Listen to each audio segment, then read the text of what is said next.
Hi, guys.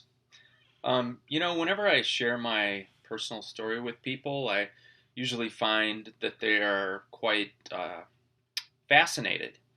And for me, it's just an old story, so I kind of take it for granted what I've done in my life and where I came from and where I've gone or where I've ended up.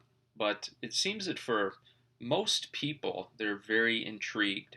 So I thought I would just kind of do a short version. Maybe later on or definitely later on, I'll dive in a little more deeply into other details. But the main issue is that I was kind of a normal, conventional, orthodox kind of a guy. My background is actually in meteorology. I worked for a television station, a private meteorological company, and a TV station in the central part of the United States, Tornado Alley to be specific. And I was a tornado chaser. I did radio. I did local television news. Worked all of it. The early morning shows. It was an NBC affiliate, so the early morning shows were connected with the Today Show. Also, 5 o'clock, 6 o'clock, 10 o'clock newscast. Um, Primarily, again, as a weather anchor, but during the morning shows, I was a co-anchor, so I did some news as well. And then later on in my career, I actually got into some feature reporting. I had a little segment called Faces of Faith, and I tackled some faith based issues in our city, and it was quite popular. But it wasn't long after that I actually took a break. I took a leave of absence. Um, this was after about 9 years uh, doing this kind of work, and I took a leave of absence because I had an opportunity to do kind of a mission trip. It was a training. I won't say what organization it was. Maybe that'll come up later. But anyway, it was an opportunity to do some training for several weeks, and then that was followed by a field assignment, and it ended up being in Nepal. So this whole program was about 5.5 or 6 months long, and I took a leave of absence and told my boss and my coworkers that, or asked if I could be released for a few months, and miraculously, I was given that opportunity. But what happened was, even though I was told that my job would be there waiting for me, and it was 6 months later, I had such an incredible experience in Nepal, and was working with a team of about 7 volunteers that was led by a nurse, and we were trekking from village to village and doing some very basic healthcare instruction. Um, and it just kind of changed my life. And I had an opportunity to uh, be a part of this organization and be a facilitator and a team leader and do some training for other people who wanted to do this kind of service slash volunteer work, primarily in Asia. And that led to a period of several years where I went back and forth to countries like Nepal, India, Philippines, Thailand, South Korea. Um, and again, it just was like a big swerve in the direction of my life. And although I could have gone back to my old life as a meteorologist and as a radio, television, broadcasting person, I never did. And I took a different way. And, it's, again, maybe in later videos I'll do more of a deep dive into all of that in the transition period. But eventually, what it led to was me becoming involved in teaching, facilitating adult education in Dharamsala in northern India among Tibetan refugee communities, which I mentioned in the first video. Um, but, that's the stuff that happened on the surface. What happened below the surface is what I wanted to start this channel about in the first place, and that's the inner life and the cultivation of my life of faith and my spiritual journey. And what I found to be an increasing hunger for quiet, for getting out of the mainstream, for going on. I mean, this is a cliche, the cliche of cliches, but the road less traveled, uh, which is kind of in a different direction from 95% of our mainstream society. And it's been something that I wouldn't trade anything for, even though now I find myself less financially secure, less secure in a lot of different ways because of what I've sacrificed and what I've given up.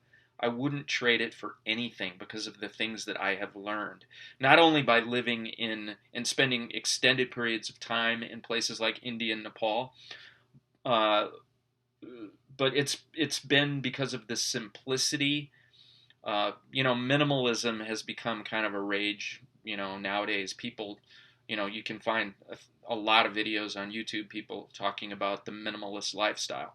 Well, I've lived that in reality for decades, like about 17 years, up until just recently when I came back here to the United States because of the COVID crisis. Um, but I have learned so much about living on very little. I've learned so much about uh, just being without comforts and conveniences. And it's interesting because that kind of goes hand in hand with some of the inner life spiritual things that have happened um, in me, like side by side during the same time. Um, it seems that there really is a direct relationship between being cut off from a lot of our instant gratification, comforts, and conveniences, and uh, the ability to go deeper and be more comfortable with simplicity and silence, and learning to hear something that's beyond the static and the noise and the distractions of this modern world that we live in. Uh, two great things that I have discovered have been journaling, which I mentioned before, and also prayer walks, for lack of a better term. I don't like that word prayer walks, but I love to go walking. Uh, and it's just a time of quiet processing. Sometimes I verbalize. If there's not people around, if I can find a place where I'm by myself, I will actually verbalize while I walk.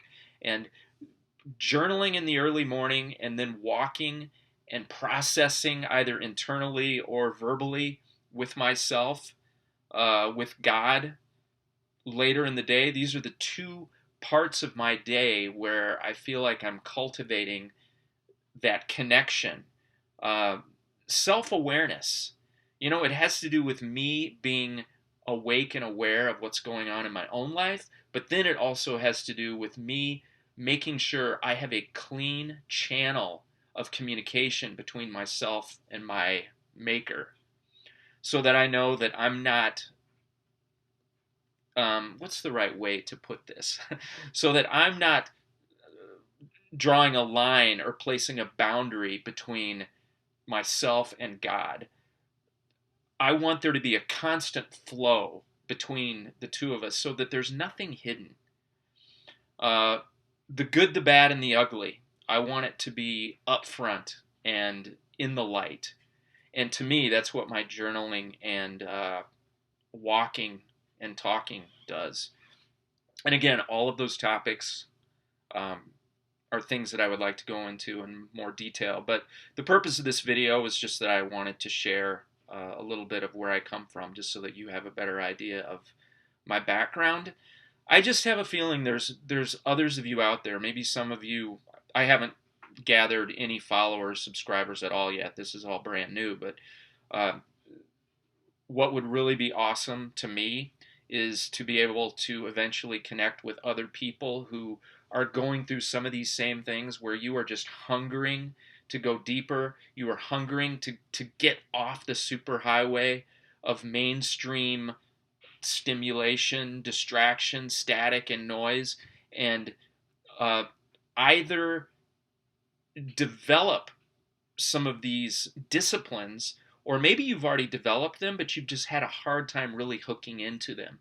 Um, I just want to tell you, you're not alone.